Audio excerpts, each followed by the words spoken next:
He's been responsible for some of Hollywood's most notorious movie villains, like Freddy Krueger from A Nightmare on Elm Street, or Ghostface from Scream. But would you have guessed that the man known as the Master of Suspense had a very religious upbringing? We were raised in the Baptist faith, and our lives were very much circumscribed by the church. Our religion was very strict. They took everything very literally according to their interpretation, believing in the 6-day creation and in the 5 cardinal no-nos. No drinking, no smoking, no dancing, no playing cards, and no movies. So that kept me a great deal out of the mainstream.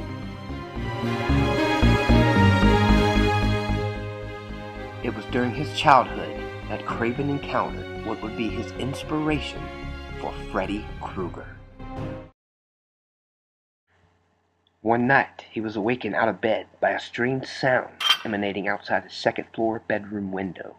Curious, Craven went to investigate. When I looked down, there was a man very much like Freddy, walking along the sidewalk. He must have sensed that someone was looking at him, and stopped and looked right into my face. He scared the living daylights out of me, so I jumped back into the shadows.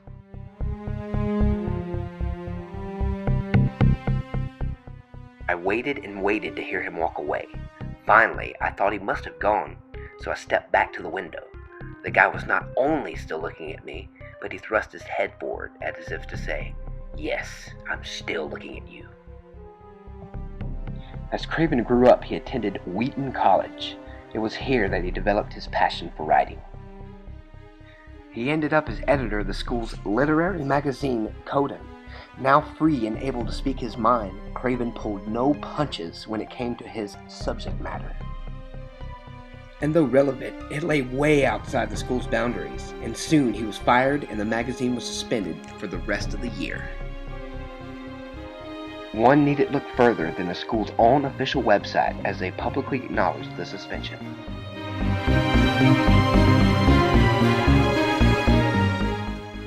After college, Craven broke into the film industry as an editor. Then he got his chance to direct. His first 2 films, The Last House on the Left and The Hills Have Eyes, were very controversial at the time of their release, and they gained him an underground following. But it would turn out that a small series of articles in the LA Times would prove to be his ultimate big break. The articles in question featured the same eerie tale of a teenager dying in their sleep. The eeriest case was a boy who had a nightmare that was worse than anything.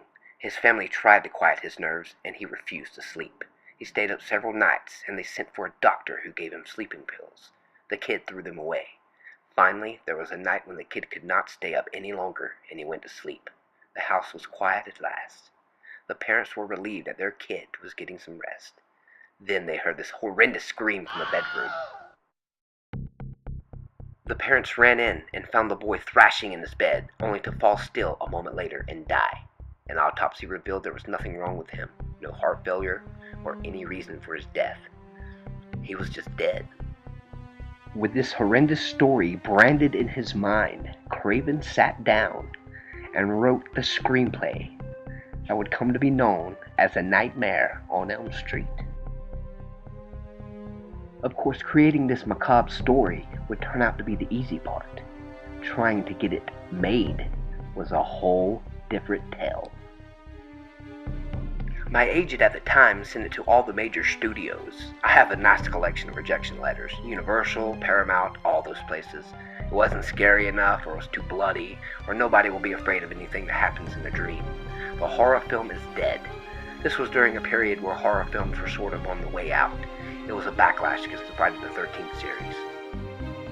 In fact, the only person that saw potential in the script was Bob Shea, head of a then very small company known as New Line Cinema. The only problem was that New Line could only provide half of what Craven thought the budget should be. Eventually, he gave in, and he took the rational approach and accepted New Line's offer. On November 11th, 1984, A Nightmare on Elm Street was released in theaters and terrified moviegoers everywhere. It turned New Line Cinema into a legitimate box office contender and eventually made Freddy Krueger into a pop culture icon. As for Wes Craven, well, they don't call him the master of suspense for nothing.